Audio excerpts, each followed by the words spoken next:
Alaikum wa rahmatullahi wa barakatuhu. Thank you so much for patiently waiting. But we're now going to start with today's discussion. And the topic of the panel discussion is my pledge to Khilafat. So obviously when you hear this term, my pledge to Khilafat, instantly what Sadr Sahib was mentioning in his speech as well comes to mind, that your service to Khilafat, being obedient to Khilafat, and how we can give back. And in the panel today, we have three people who are of different fields of life, who have come from different paths of life, but they have one thing in common, and that is their pledge to Khilafat. So I'll introduce the panel. From the right, we have Imran Zafar Sahib, who is currently serving as Naib Sadr Majlis Khudam al-Ahmadiyya UK, but he is a businessman, he's self-employed and he runs his own business. We have next to him Dr. Aziz Hafiz Sahib. He's serving as the chairman of Humanity First UK. Previously, he also served as a Naib Sadr Majlis Khudam al-Ahmadiyya UK. And finally, we have Hafiz Ijaz Sahib, who is serving as a missionary and I believe as a teacher in Jamia Ahmadiyya UK. And also, he previously served as a Naib Sadr within Khudam al-Ahmadiyya UK. So that's the brief introduction of our panelists. Like I said, they're from different fields of life, but they have this one thing in common. So the first question I'm going to ask is to Imran Sahib. So Imran Sahib has for the last 20 years, been working in this one department of Umumi. And you will see him around, he's always devoted his time throughout the years. So Imran Sahib, I guess the first question is, when did you first start these duties? What motivated you to serve in this capacity?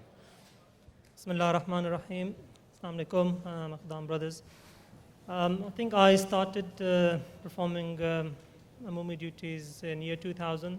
That's when I arrived in UK. I was born and bred in Libya. I always had a passion of serving Jamaat and Khilafat and being close to Hazuri Anwar Ta'ala bin Nasr al-Aziz.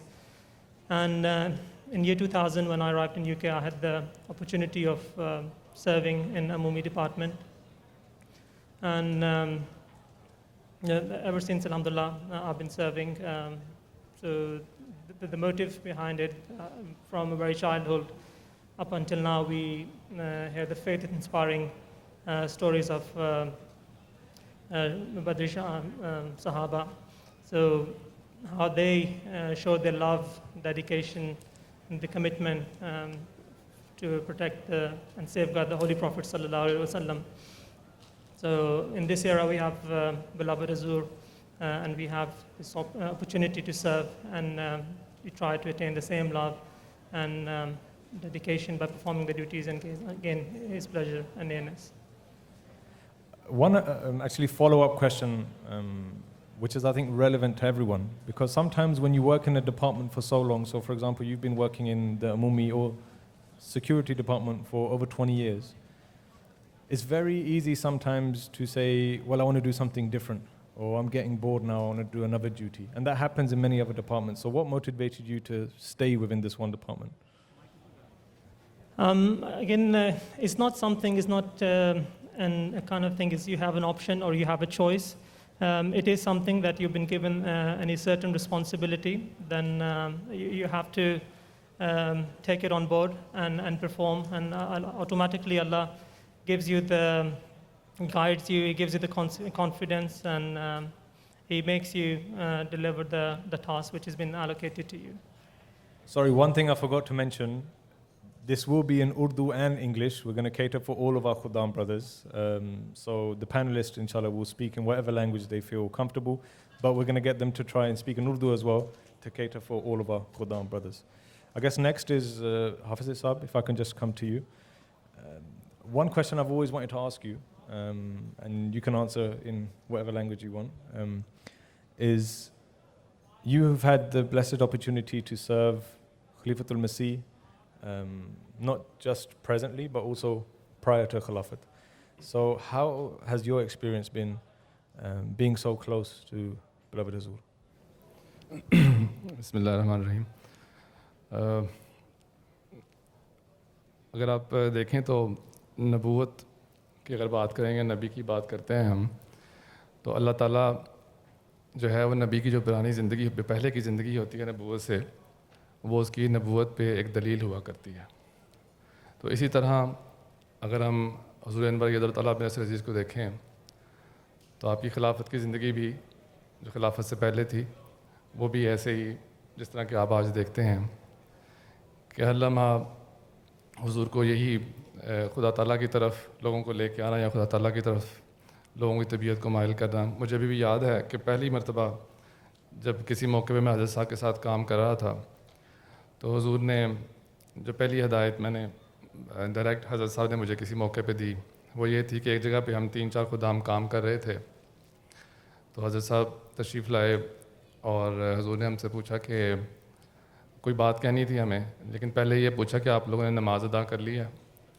تو بہرحال ہم کام میں مصروف تھے، ہمارا خیال تھا کہ یہ کام ختم کر کے نماز پڑھ لیں گے، جس طرح کہ آپ بھی یہاں پہ ہم لوگ جو خدا ملند میں کام کر رہے ہوتے ہیں تو یہ ہوتا ہے پہلے کام ختم کر لیتے ہیں، لیکن ایسا نے فرمایا کہ نہیں، پہلے نماز پڑھو، نماز پڑھ لو پھر میں تم سے بات کروں گا۔ تو ہم 3-4 دوست تھے، ہم نے ہم وہیں پہ ہم نے وہی نماز ادا کی اور اس دوران حضور وہیں انتظار کرتے رہے کہ پہلے یہ نماز پڑھ لیں پھر میں ان سے بات کروں گا۔ تو حضرت صاحب نے ہمیں جو پہلی جو مجھے یاد ہے ایک ہدایت اس طرح کی وہ یہ کہ نماز جو ہے وہ ادا کرنی ہے اور ہمیں توجہ دلائی کہ نماز ادا کرنی کیوں ضروری ہے اور کس طرح ضروری ہے۔ اور ایسا کہ پہلے کی زندگی مجھے یاد ہے کہ مسجد مبارک میں نماز ادا کرتے تھے، پاکستان روا مسجد مبارک میں، تو وہاں پہ میں نے دیکھا کہ حضور ہمیشہ نماز سے کچھ عرصہ پہلے کچھ وقت پہلے نماز کے لیے آ جایا کرتے تھے اور نماز کے بعد بھی لمبا وقت نوافل ادا کرنے میں یا سنتیں ادا کرنے میں لگاتے تھے۔ تو مجھے یاد ہے کہ ایک مرتبہ میرے والد صاحب نے کسی موقع پہ حضرت صاحب نے ان سے پوچھا، حضور اس وقت ناظر اعلیٰ تھے، حضرت صاحب نے ان سے پوچھا کہ پڑھائی جامعہ کی کیونکہ خدا ملند کام وغیرہ کرتے تھے تو اکثر باہر نظر آتے تھے، گھر میں کم وقت گزرتا تھا یا جامعہ کی پڑھائی تو کرتے تھے لیکن ساتھ ساتھ دوسرے کام بھی تھے۔ تو والد صاحب کو تھوڑی پریشانی بھی تھی کہ پتہ نہیں پڑھائی میں کیسے ہیں یا کیا سارا دن باہر رہتے ہیں، تو حضرت صاحب نے ان سے پوچھا کہ مجھے آپ یہ بتائیں کہ کیا کبھی جامعہ کے کسی امتحان میں فیل ہوا ہے؟ تو میرے والد صاحب نے کہا کہ نہیں، جامعہ تو بہرحال پاس کر لیتا ہے، امتحان میں فیل نہیں ہوتا۔ تو حضرت صاحب نے فرمایا کہ جو جامعہ کی اس کی پڑھائی ہے وہ اس کا فرض ہے، وہ اس کے فرائض ہیں، اور جو خدام الاحمدیہ کے کام وہ کرتے ہیں یا جس طرح بھی نوجوان وہ ان کے نوافل ہیں۔ تو خدا تعالیٰ کو حاصل کرنے کا جو ذریعہ ہے وہ یہی ہے کہ فرض کے ساتھ ساتھ نوافل بھی ادا کیے جائیں۔ تو اس لیے کبھی بھی جامعہ کے کام سے خدا الاحمدیہ کے کام سے یا اس طرح کی خدمت سے بالکل نہ روکیں۔ تو اس کے بعد سے بہرحال ہم کام تو کرتے رہے ایسے ہی، لیکن کہنے کا مقصد یہ ہے کہ ہمیشہ سے اس طرف نوجوانوں کو یہ توجہ دلاتے رہے کہ نماز اور پھر نوافل ان چیزوں کی توجہ دلائی۔ اور خلافت سے پہلے بھی ایسی، اور دوسری ایک جو میں سمجھتا ہوں کہ آپ سب لوگوں نے بھی اس کو یقیناً مختلف مواقع پہ ایکسپیرینس کیا ہوگا یہاں پہ، کہ صاحب کی طبیعت میں اگر آپ دیکھیں تو حضور کو تو کسی قسم کی بھی وہ جب بھی کوئی جیسے بھی مشکل حالات ہو جائیں، جس طرح کی مرضی تکلیف یا پریشانی کے وقت بھی آ جائے، تو آپ یہ دیکھیں کہ کوئی افراتفری نہیں ہوتی یا کوئی پینک نہیں کریٹ ہوتی، یا حضرت صاحب پینک نہیں کرتے یا اپنے ارد گرد کے لوگوں میں پینک کریٹ نہیں کرتے، بلکہ اس موقع پہ جس طریقے سے سارے حالات کو سنبھالتے ہیں وہ ایک کمال خوبی ہے، کمال ایک حضرت صاحب کا وہ وصف ہے۔ مجھے یاد ہے کہ جب ابھی یہ کرونا وائرس جب سٹارٹ ہوا ہے یہاں پہ، خیر یہ پہلے تو اس وقت کیونکہ ہم اسلام آباد میں تھے جب یہ سارا پینڈیمک کا آغاز ہوا، تو اس موقع پہ ہر طرف بڑی پریشانی تھی، سب لوگ بڑے پریشان تھے کہ اب کیا ہوگا، حالات پتہ نہیں کیسے ہوں گے، لیکن حضرت صاحب نے جہاں پہ پوری دنیا کو ہدایات دیں، بڑے آرام سے ساری دنیا کے سارے حالات کو دیکھا، ان کو ہدایات دی، رہنمائی کی، وہاں پہ حضور نے یہی نہیں کہ صرف تمام ملکوں کو ہدایات دی، رہنمائی کی، بلکہ اسلام آباد کے اندر بڑے مائنیوٹ لیول پہ ہر چیز کو حضور نے خود دیکھا، اور اپنے ارد گرد رہنے والے احباب کی میں یہ سمجھتا ہوں کہ حضور نے خود حفاظت فرمائی۔ یعنی ہم بعض دفعہ ریلیکس بھی ہوتے ہیں، کمزوری بھی ہو جاتی ہے، لیکن حضرت صاحب نے بڑی توجہ کے ساتھ ہم سب کو اور اس طرح توجہ دلاتے رہے کہ آپ نے ریلیکس نہیں ہونا، اور بلکہ اگر آپ دیکھیں مثال کے طور پر آپ دیکھیں تو ایک ایک چیز کو حضور نے خود دیکھا ہے۔ مسجد مبارک ہے تو یہاں اسلام آباد، اس کے اندر اس کی صفائی کا انتظام وہ کیا ہے، اگر صفیں مسجد میں ہم بچھاتے ہیں تو وہ صفوں کی دھلائی کتنی مرتبہ ہونی ہے، کتنی مرتبہ دھلتی ہیں، مسجد میں جو نماز پڑھنا ہے اس نے ماسک ٹھیک طریقے سے پہنا ہے کہ نہیں پہنا، جو مسجد کے اندر لوگ آ رہے ہیں وہ اپنے ہاتھ صاف کر رہے ہیں کہ نہیں کر رہے، ایک چیز کو حضور نے خود رہنمائی فرمائی. اگر دفتروں میں لوگ بیٹھے کام کر رہے ہیں تو دفتروں میں ان کا آپس میں فاصلہ کتنا ہے یا کس طریقے سے بیٹھے ہیں. تو کہنے کا مقصد ہے کہ حضرت صاحب کے پاس ہوتے ہوئے بجائے ابھی عمومی کی بات ہو رہی تھی, تو میں نے تو ساری زندگی یہ فیل کیا کہ ہم شاید ان کی حفاظت ہم نے کیا کرنی ہے, بلکہ حضرت صاحب جس طریقے سے وہ ہماری حفاظت فرماتے ہیں بیسیکلی. پر ایک سینس آف سیکیورٹی جو حضور کی موجودگی میں فیل ہوتا ہے وہ ایک عجیب بات ہے. پھر ایسے اس لیے جو ہم پلیج کی جب بات کرتے ہیں خلافت کے ساتھ ہمارا پلیج, تو ہمیں یہ دیکھنا یہ ہے کہ ہم نے کس شخص کے ساتھ یہ پلیج کر رہے ہیں, ہم کس وجود کے ساتھ یہ پلیج کر رہے ہیں, ہم ایک ایسے وجود کے ساتھ یہ اپنا عہد باندھ رہے ہیں جو بیسیکلی ہمارا ہر لحاظ سے ایک شفیق باپ کی طرح بلکہ اس سے بڑھ کر ہمارا خیال رکھتا ہے. ابھی مثلا یہ جو بات میں نے کی شفیق باپ کی طرح اگر آپ دیکھیں تو اس سے آگے میں یہ کہتا ہوں میرے والد صاحب کی کچھ عرصہ پہلے وفات ہوئی.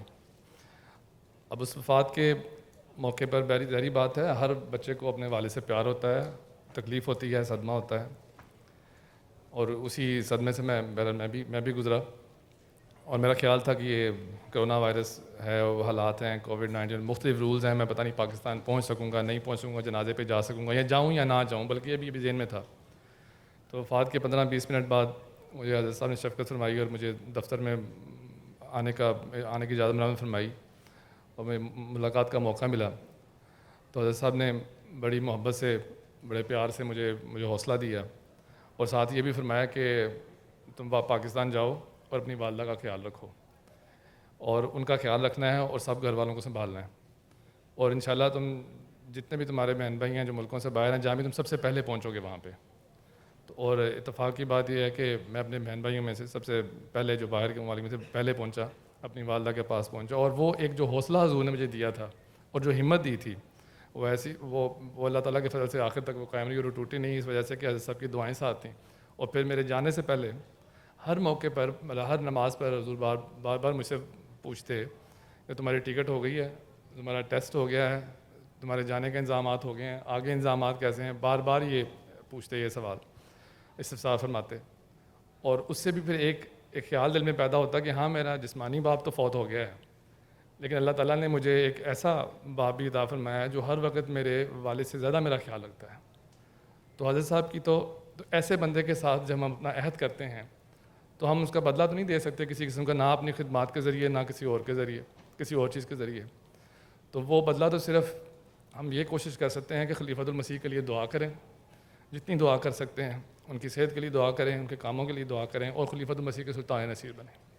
یہی ہے پلیج ہمارا. No, that was amazing, Hafsab, Jazakallah.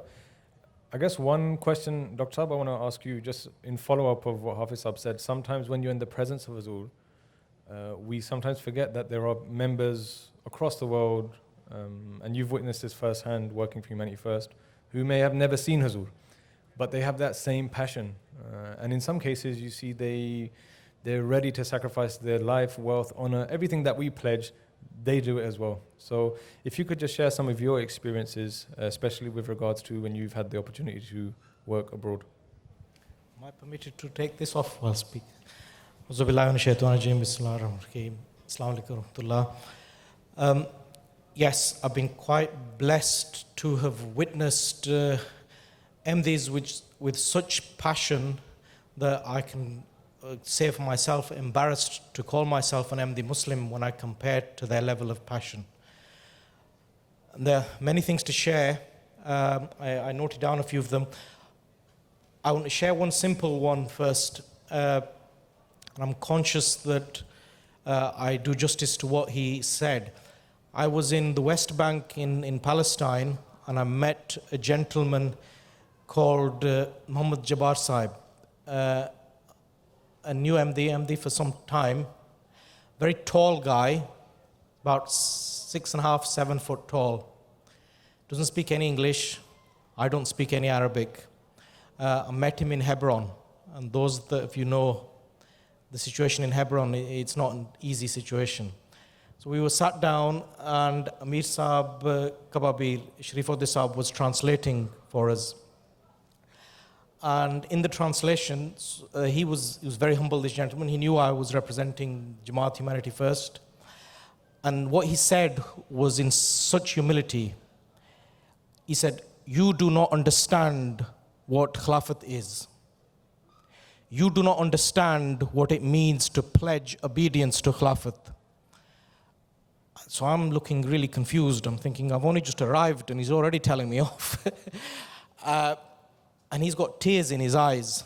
And he said again, you do not understand what it means to obey Khalifatul Masih. And this is being translated in English, and I'm sort of out of respect, I'm listening. He said, obedience to Khilafat is not a nice photograph with a mulaqat. Obedience to Khilafat is not the opportunity to see him every other week. Obedience to Khilafat is when he tells you to do something that makes no logical, scientific sense at all in your brain, and you still go ahead and do that. That's obedience to Khilafat. And he started crying. And the conversation ended there. So he wasn't reprimanding me, I was a guest. But what he said was so passionate, so powerful. And it's interesting how he described it.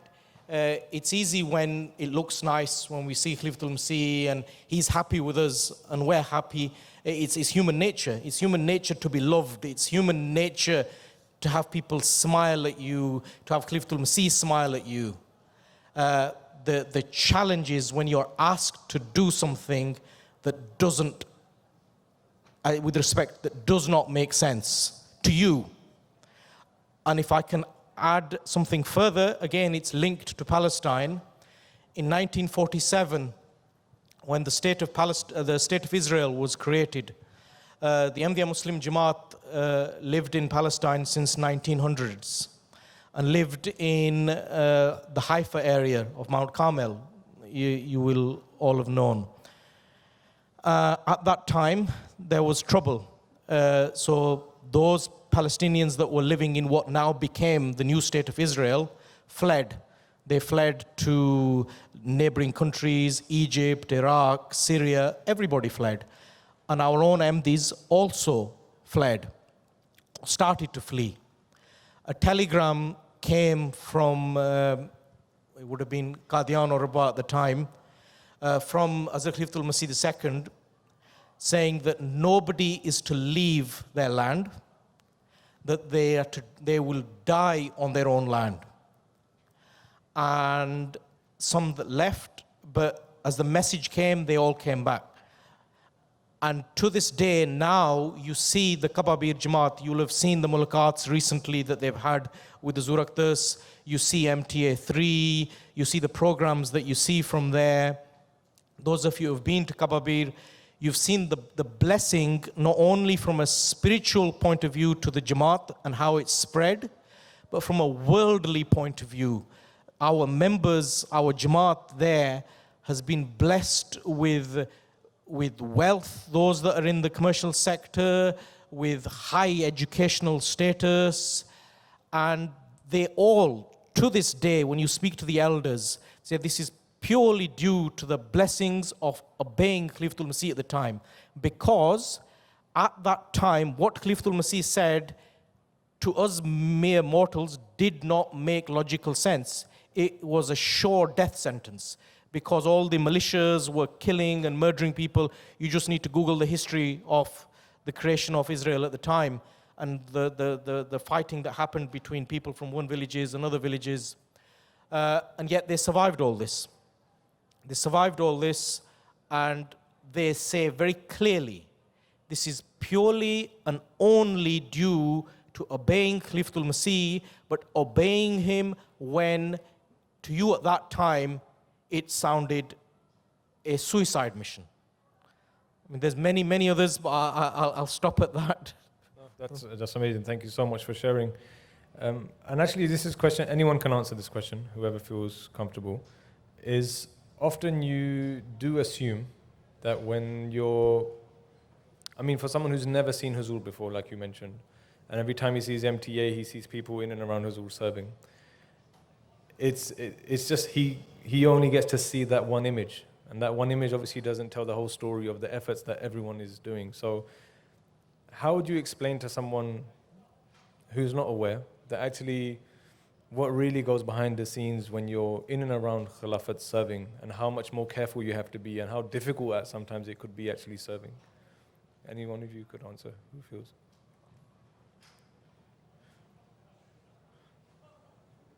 It's a difficult question. For example, I'll give you an example. So for Umumi, often it's seen that, you know, they're suited, everyone's wearing the same color tie, and it's an impression that you give.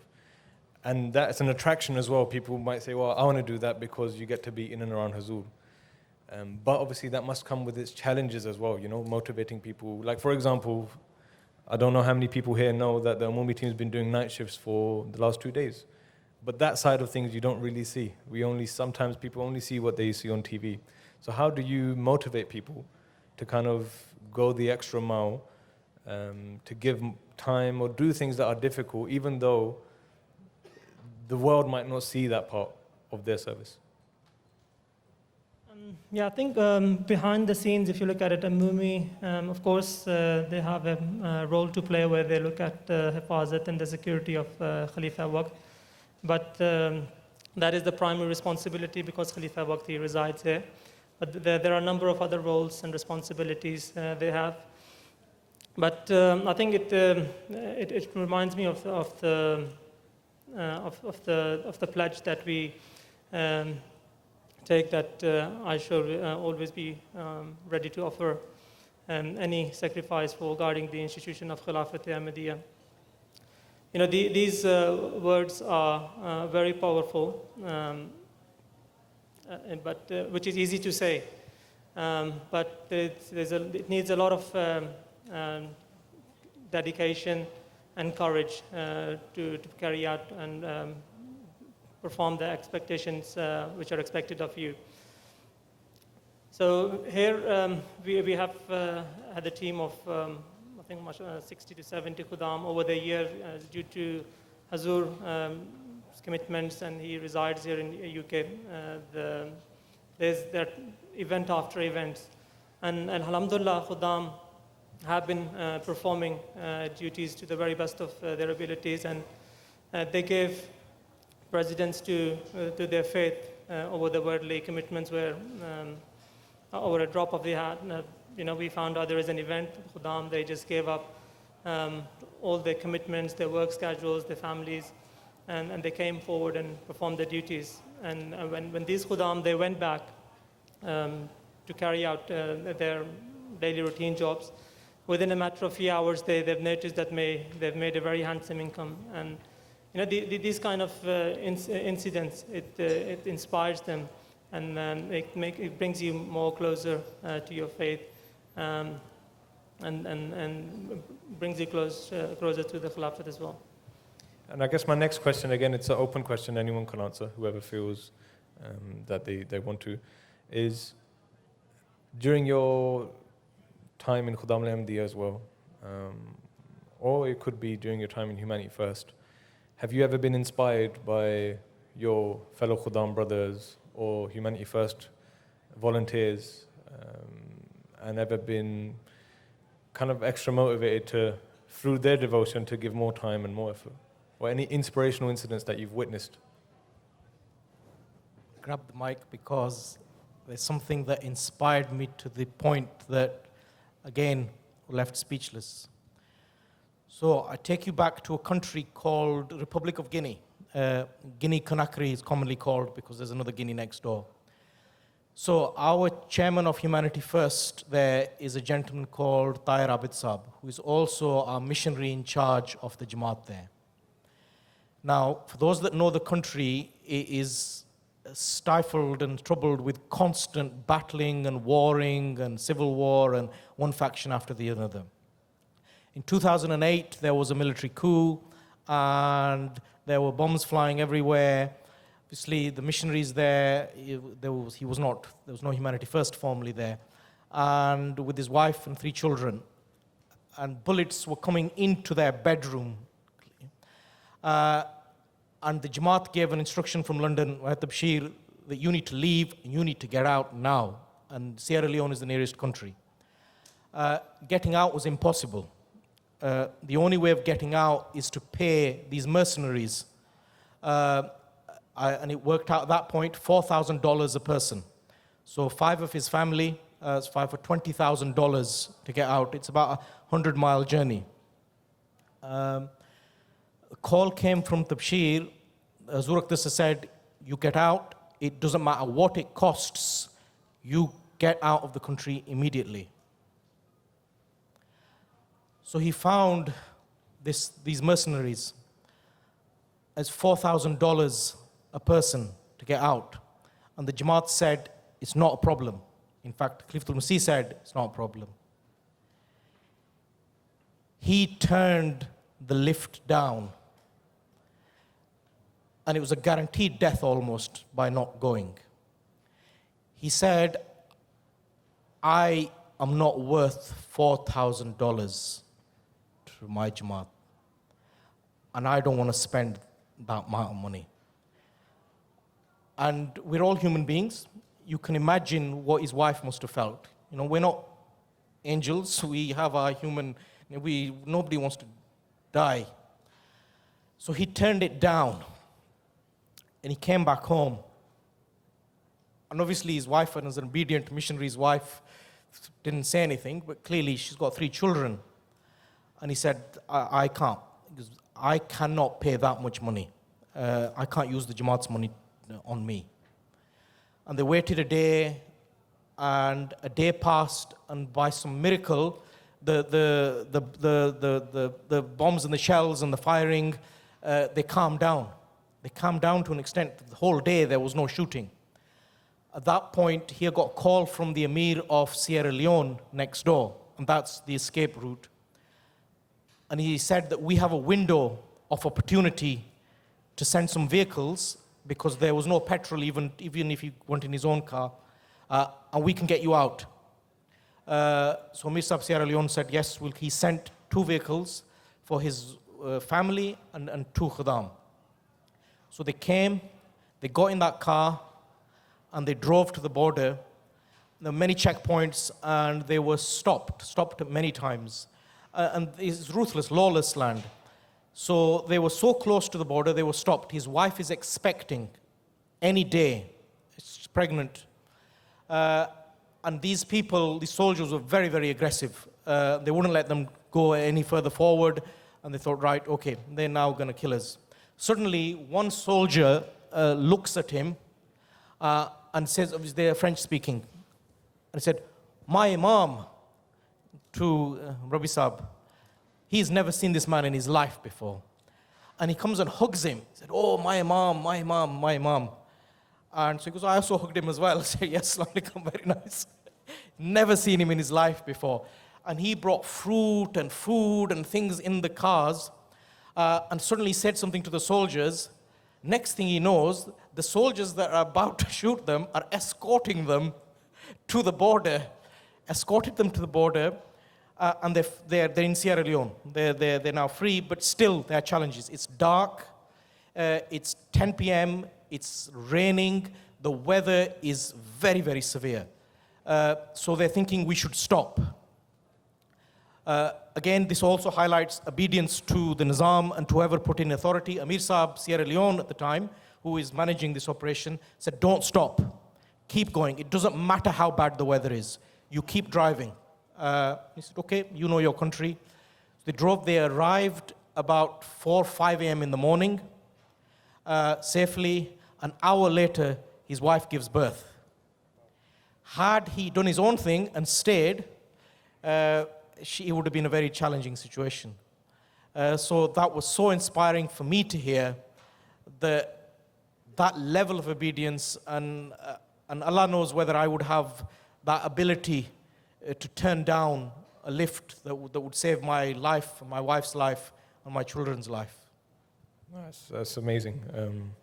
Really, I'm left speechless after that incident. It's an amazing incident. You want to share? थोड़ी देर पहले आपने एक पिछला सवाल किया था जिसमें आपने ये कहा था कि हुजूर के पास जो दोस्त रहते हैं या साथ जो होते हैं तो उनको देखने में तो ये लगता है कि हर वक्त शायद कि बड़े सहूलत में है या कोई मुश्किल या कोई परेशानी नहीं है।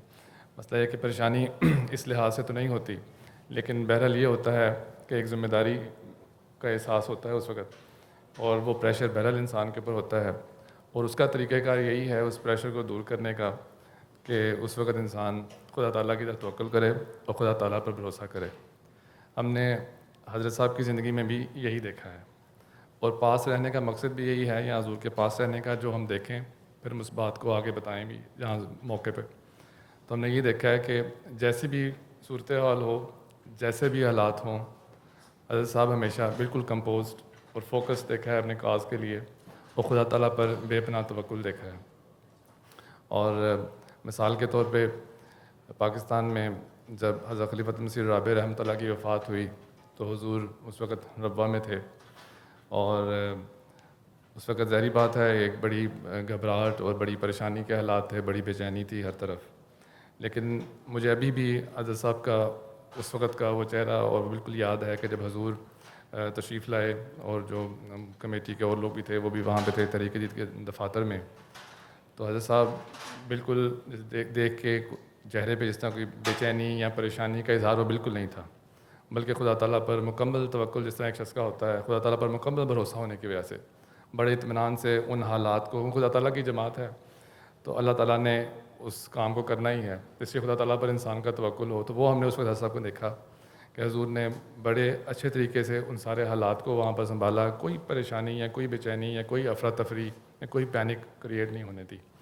اور بلکہ میری ایک فیلنگز ہیں جو آج تک ہیں, وہ یہ کہ جب حضور وہاں سے روانہ ہونے لگے ربوہ سے, تو سرائے فضل عمر جو کہ طریق جدید کے آفسز میں ہیں, تو وہاں پہ حضرت صاحب گاڑی کے پاس گاڑی میں بیٹھنے کی تشریف لائے, تو میں نے دروازہ کھولا اور سب گاڑی پہ بیٹھے, اور اس وقت مجھے یہ بھی احساس ہوا کہ جو حضور کی موجودگی میں مجھے ایک فیلنگس تھیں جو خدا تعالیٰ کے, ظاہری بات ہے وہ he was a saintly person, godly person, ٹھیک ہے, تو خدا تعالیٰ سے ایک تعلق ہونے کی وجہ سے جو ان کی موجودگی میں ہمیں ایک اطمینان تھا, کیونکہ حضور کی طبیعت میں خود ایک اطمینان تھا ایک سارا, تو اس کی وجہ سے ہمیں بھی اطمینان تھا.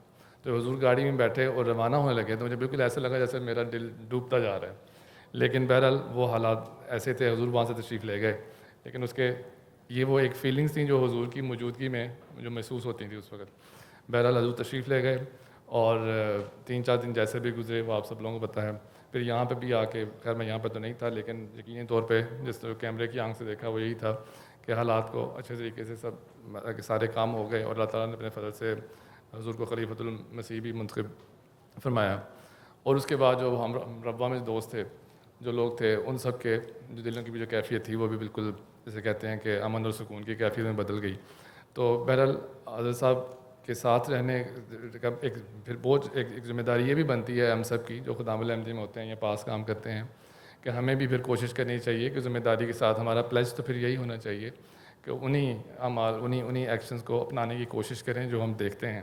مثال کے طور پہ مجھے یاد ہے کہ جب ہمارے ایک ہائکنگ کے موقع پہ جب رضا شہید اس ایکسیڈنٹ میں وفات پا گئے ہائکنگ کے دوران, تو وہ بڑی ایک ظاہری بات ہے, میں اس جامعہ احمدیہ کے اس ہائکنگ کے گروپ کو لیڈ کر رہا تھا اس وقت, تو میرے لیے بھی اور سب لوگوں کے لیے بھی ایک بڑی پریشانی کی خبر تھی. جامعہ کا ایک نوجوان تھا, ایک واقف زندگی بچہ تھا جس کی وفات ہوئی اور وہاں پہ اس حادثے میں. تو اس وقت ظاہری بات ہے اس موقع پر جو گھبراہٹ یا جو کیفیت تھی ہم سب کی, ہم جتنے بھی دوست وہاں پہ تھے, جو گروپ تھا سارا سب کی, اور ساتھ کیونکہ میں نگران تھا تو بہرحال مجھے اپنی ایک ذمہ داری کا بھی تھا کہ میرے سے ایک غلطی ہوئی ہے یا میرے سے ایک کمزوری ہوئی ہے, کیونکہ اس وقت بہرحال یہ فیل ہوتا ہے کہ یہ میری غلطی سے ہوا ہے, اللہ تعالیٰ معاف کریں, جو بھی توجہ بڑی پریشانی کی کیفیت تھی. تو پہلا میسج جب حضور کو اس چیز کی اطلاع دی گئی تو حضور سے سفر میں تھے, تو حضرت صاحب جو پہلا پیغام بہرحال مجھے پہنچا وہ یہ تھا کہ حضرت صاحب نے فرمایا ہے کہ چلیں وہ تو شہید ہو گیا ہے, جو باقی نوجوان ہیں ان کو خیریت سے واپس لے کے آؤ. یہ پیغام مجھے دیا گیا. خیر اب اس کے بعد بہرحال مجھے یہ ٹاسک ملا کہ میں نے جو باقی نوجوان ہیں ان کو خیریت سے جامعہ کے طلباء نے واپس لے کے آنا ہے. تو بہرحال اللہ تعالیٰ نے فضل کیا, حوصلہ بھی ہوا, ہم خیریت سے واپس پہنچ گئے. جب یہاں واپس پہنچے, اب واپس پہنچنے کے بعد بھی یہی کیفیت تھی کہ روز یہی پریشانی رہتی تھی کہ, اور بار بار وہ جو فلیش بیکس جو کہتے ہیں ہم آتے تھے اور لگتا تھا کہ رات یہی محسوس ہوتا تھا کہ میں یوں کر لیتا تو شاید یہ حادثہ پیش نہ آتا، میں ایسے کر لیتا، میں ویسے کر لیتا تو شاید یہ حادثہ نہ ہوتا. گھبراہٹ اور بے چینی کم نہیں ہوتی تھی.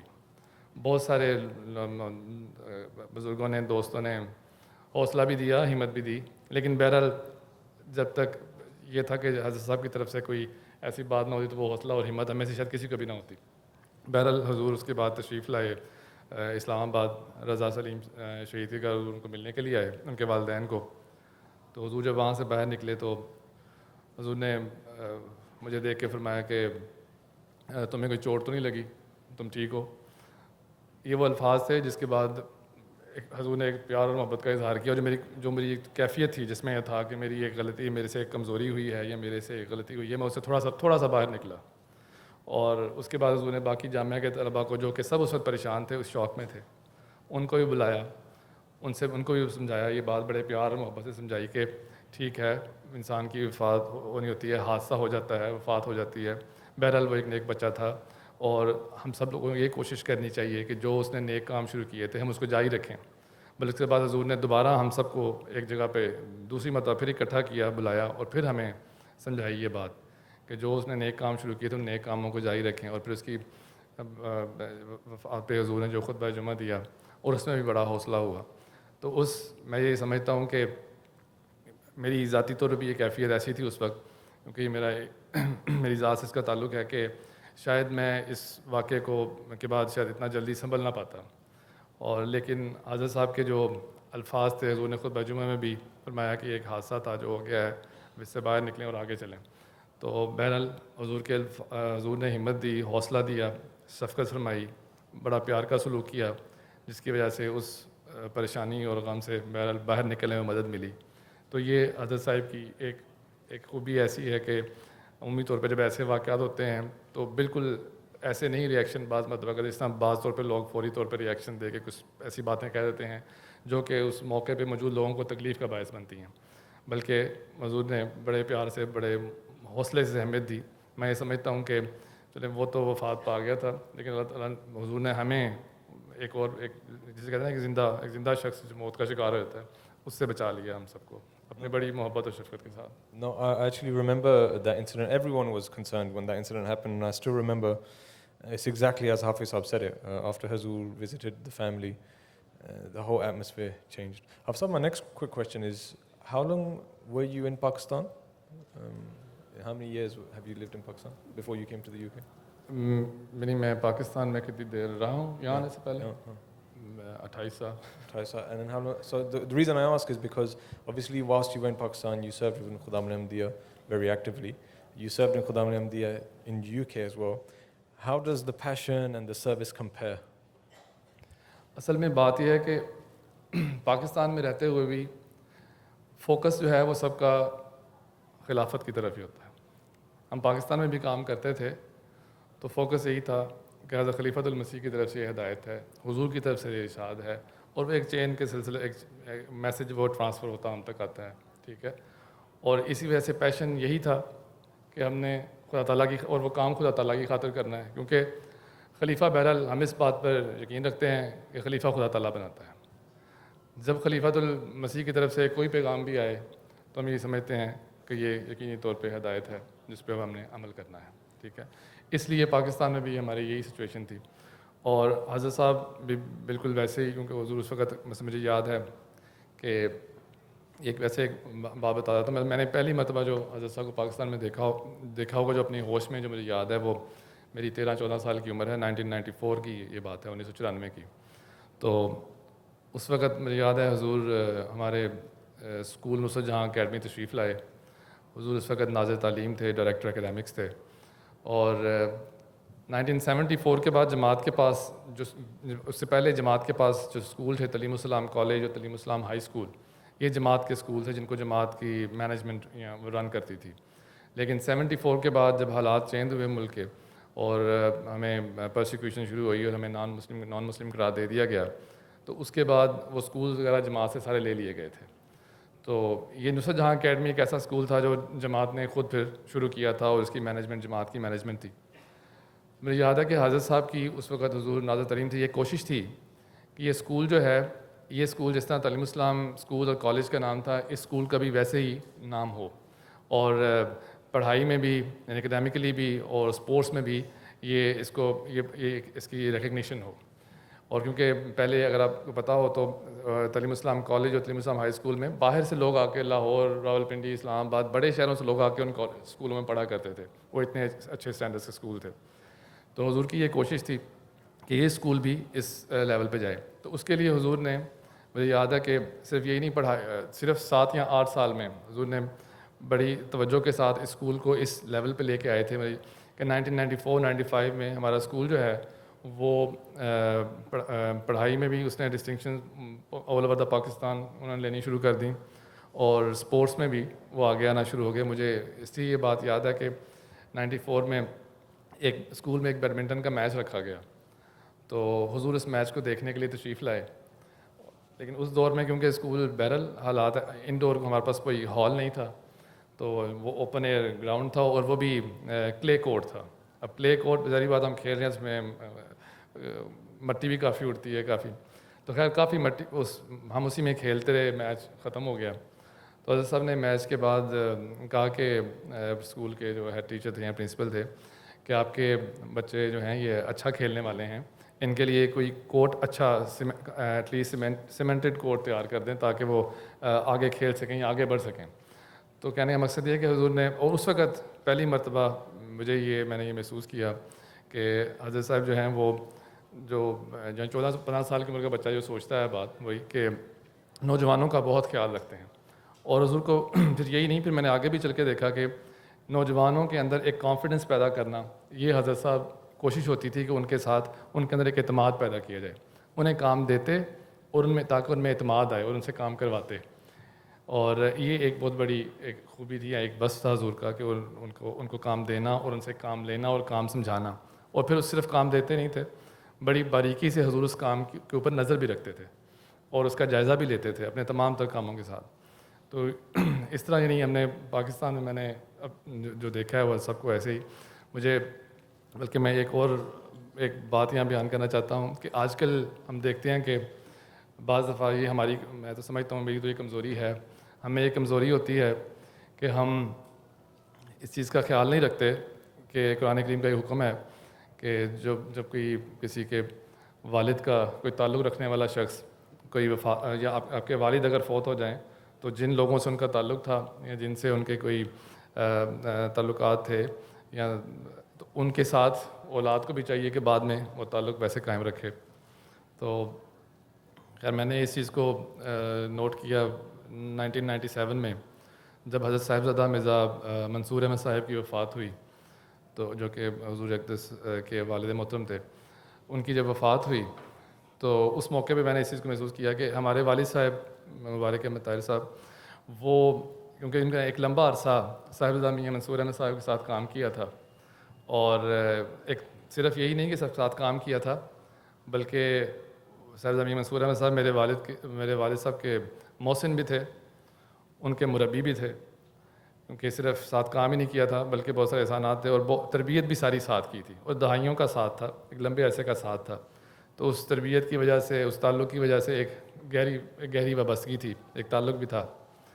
تو جب حضرت صاحبزادہ میاں منصور احمد صاحب کی وفات ہوئی تو میں جامعہ میں پڑھتا تھا، میں گھر آیا تو میں نے دیکھا کہ والد صاحب بڑے پریشان ہیں. تو میں نے ان سے پوچھا کہ انہوں نے بتایا کہ اس طرح میاں صاحب کی وفات ہو گئی ہے، حضرت میاں صاحب کی پریشانی کی کیفیت ہے.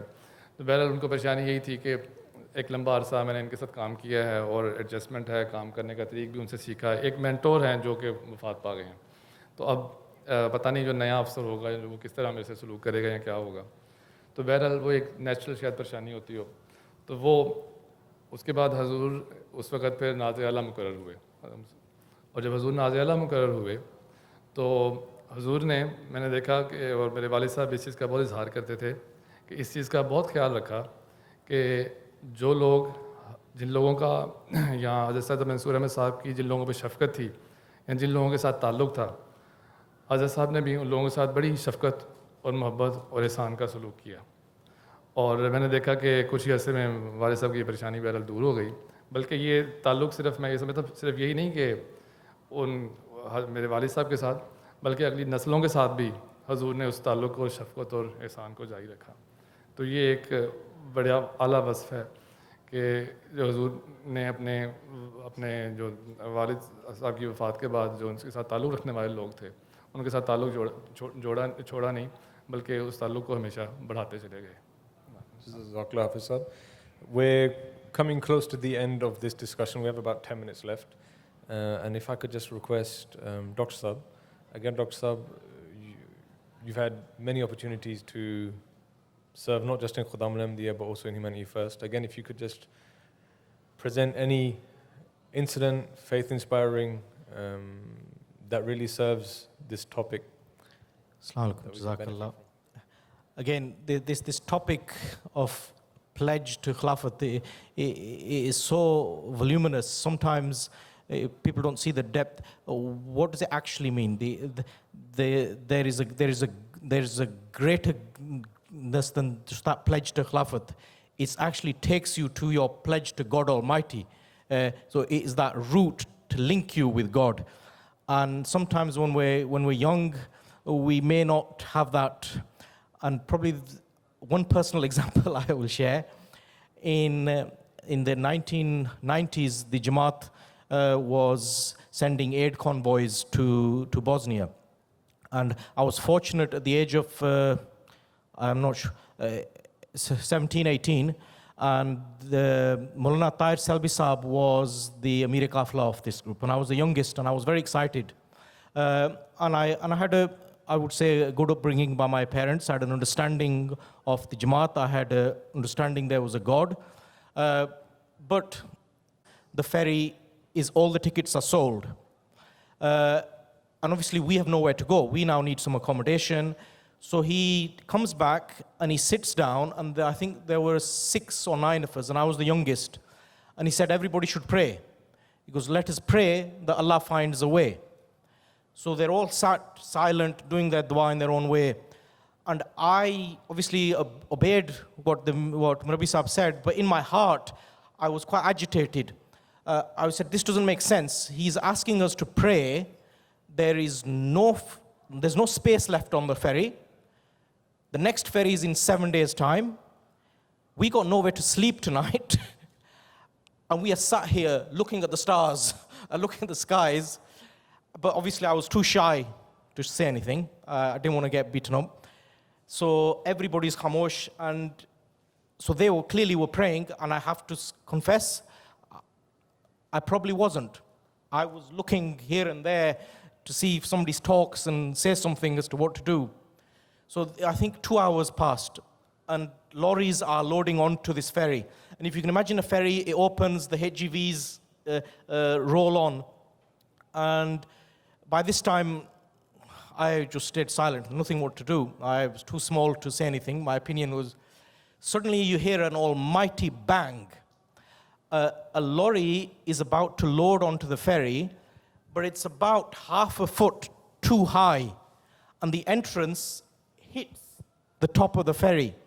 And you can imagine the loud noise. And this lorry was a double lorry. So it's 2 HGVs joined together. I didn't click. All I see is Selbi Saab suddenly run. He runs and runs and runs back to the ferry terminal. And I still don't understand what's happened. So this lorry is reversing out. And next thing I know, he's shouting to the other Khuddam, to come here, come here, come here. So I get up and I run with them. So this lorry is unable to get on. And now there is space for 2 other lorries. And our 2 had space, and we got on. And everybody's in tears. I must confess, I wasn't. I realized that something miraculous had happened, but it took time until the end of the ferry trip that I realized. And Selbi Saab, I did not say anything to anyone, but he looked at me. He knew that I had doubts. He looked at me, and he said, Allah is very powerful. Never give up on him. And it was one of those life-changing moments for a 17-year-old that it probably explained to him that God does exist, and it may not make sense to you at the time, but he does exist, and he will help. No, I think that's an amazing incident as well, and it's a reminder and an answer to that question that sometimes when you're young, if you keep the right company, ultimately you might not get it there and then, but it will lead you to that path to God. And I think the last question I want to ask is, we've spoken about service and being inspired, and I'm sure everyone here has been inspired, but how do we make sure that this inspiration is not temporary? Because naturally when we're in the presence of Huzur, you hear a sermon or you're at Jalsa or at Ijtima, how do you continue that same passion, that same drive, that same level of spirituality after a week, 2 weeks, 3 weeks?